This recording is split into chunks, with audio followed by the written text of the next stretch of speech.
Hello friends, मैं दिव्या पोरवाल। आज के वीडियो में हम बात करेंगे भारत की स्वर कोकिला सरोजिनी नायडू जी के बारे में। सरोजिनी नायडू जी की आज पुण्यतिथि है। आइए जानते हैं उनके जीवन के बारे में। भारत कोकिला के नाम से मशहूर सरोजिनी नायडू एक क्रांतिकारी महिला के नाम से भी प्रसिद्ध थी और भारत की आज़ादी के लिए किए गए आंदोलन में अपना महत्वपूर्ण योगदान दिया था।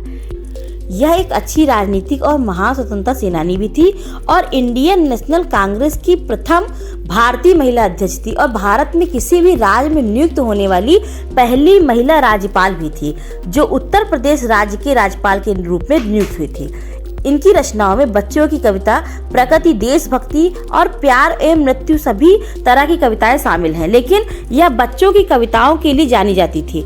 इनकी बचपन की कविताओं को पढ़कर पुरानी बचपन की यादें ताजा हो जाती हैं। इसी वजह से इनको भारत में देश का बुलबुल भी कहा जाता था।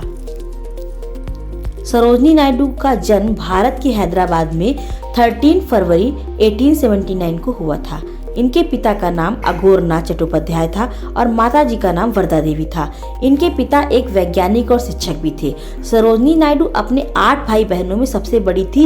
इनके पिता ने हैदराबाद निजाम कॉलेज की स्थापना कराई थी तथा इनकी माँ एक कवित्री थी जो बंगला भाषा में कविताएं लिखती थी।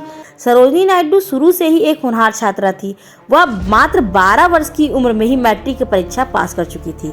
इनके पिता चाहते थे कि इनकी बेटी एक वैज्ञानिक बने, लेकिन सरोजिनी नायडू को कविता में बहुत ज़्यादा रुचि थी। उन्होंने बचपन में ही एक 1300 लाइन की कविता लिख डाली थी, जिससे हैदराबाद के निजाम बहुत प्रभावित हुए थे और उन्हें इंग्लैंड जाकर पढ़ने की छात्रवृत्ति भी दे दी थी।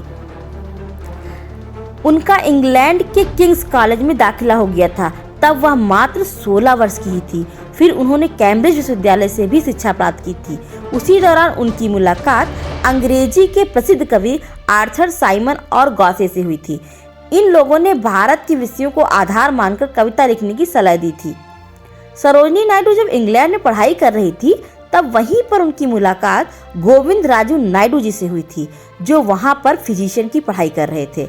आपको बता दें, गोविंदराजू नायडू से सरोजिनी जी को प्रेम हो गया था और जब वह 19 वर्ष की आयु में थी, तब उन्होंने 1898 में गोविंदराजू नायडू से शादी कर ली थी। उस समय एक चर्चा का विषय बन चुका था इनका विवाह, क्योंकि गोविंदराजू नायडू दूसरे कास्ट के थे और उस समय अंतरजातीय विवाह करना समाज के लिए एक गुनाह से कम नहीं था।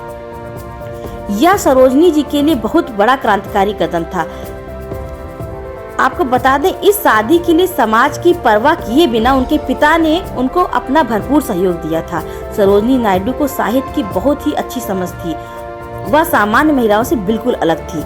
उनके अंदर कुछ करने का जज्बा था, इसलिए वह शादी के बाद अपनी रचनाओं को लिखना जारी रखी थी। उनकी कविताओं को लोग काफी पसंद भी करते थे और उनकी कविताओं को गाते भी थे। जब 1905 में उनकी कविता बुलबुलें प्रकाशित हुई, तब उनकी लोकप्रियता और भी बढ़ गई। उसके बाद भी उनकी कविताएं प्रकाशित होती रही और लोगों को पसंद भी आती रही।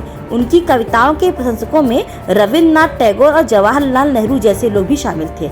जब नायडू जी की मुलाकात गोखले जी से हुई थी, तब उनके जीवन में बहुत ही बदलाव आया था, क्योंकि सरोजिनी नायडू जी को गोखले जी ने अपनी कलम की ताकत को आज़ादी की लड़ाई में इस्तेमाल करने को कहा था। उन्होंने कहा कि वह अपनी इस योग्यता को देश को समर्पित करें और क्रांतिकारी कविताएं लिखें और लोगों को आज़ादी की लड़ाई के लिए प्रोत्साहित करें। उसके बाद तो सरोजिनी जी लोगों के अंदर देश की आज़ादी का जुनून भरने में लग गई। 1916 में उन्होंने महात्मा गांधी से मिलकर अपनी प्रेरणा मानकर अपनी पूरी ताकत देश की आज़ादी के लिए लगा दी। सविनय अवज्ञा आंदोलन में गांधी जी के साथ वह जेल भी गई थी। 1942 में भारत छोड़ो आंदोलन में उनको 21 महीनों तक जेल में रहना पड़ा था। 1925 में कांग्रेस अधिवेशन की अध्यक्षता के लिए उन्हें नियुक्त किया गया था। 2 मार्च 1949 को अपने ऑफिस में काम करते समय उनको हार्ट अटैक हुआ और उनका निधन हो गया। 1964 में भारत सरकार ने उनके सम्मान में 15 पैसे का नया टिकट जारी किया था।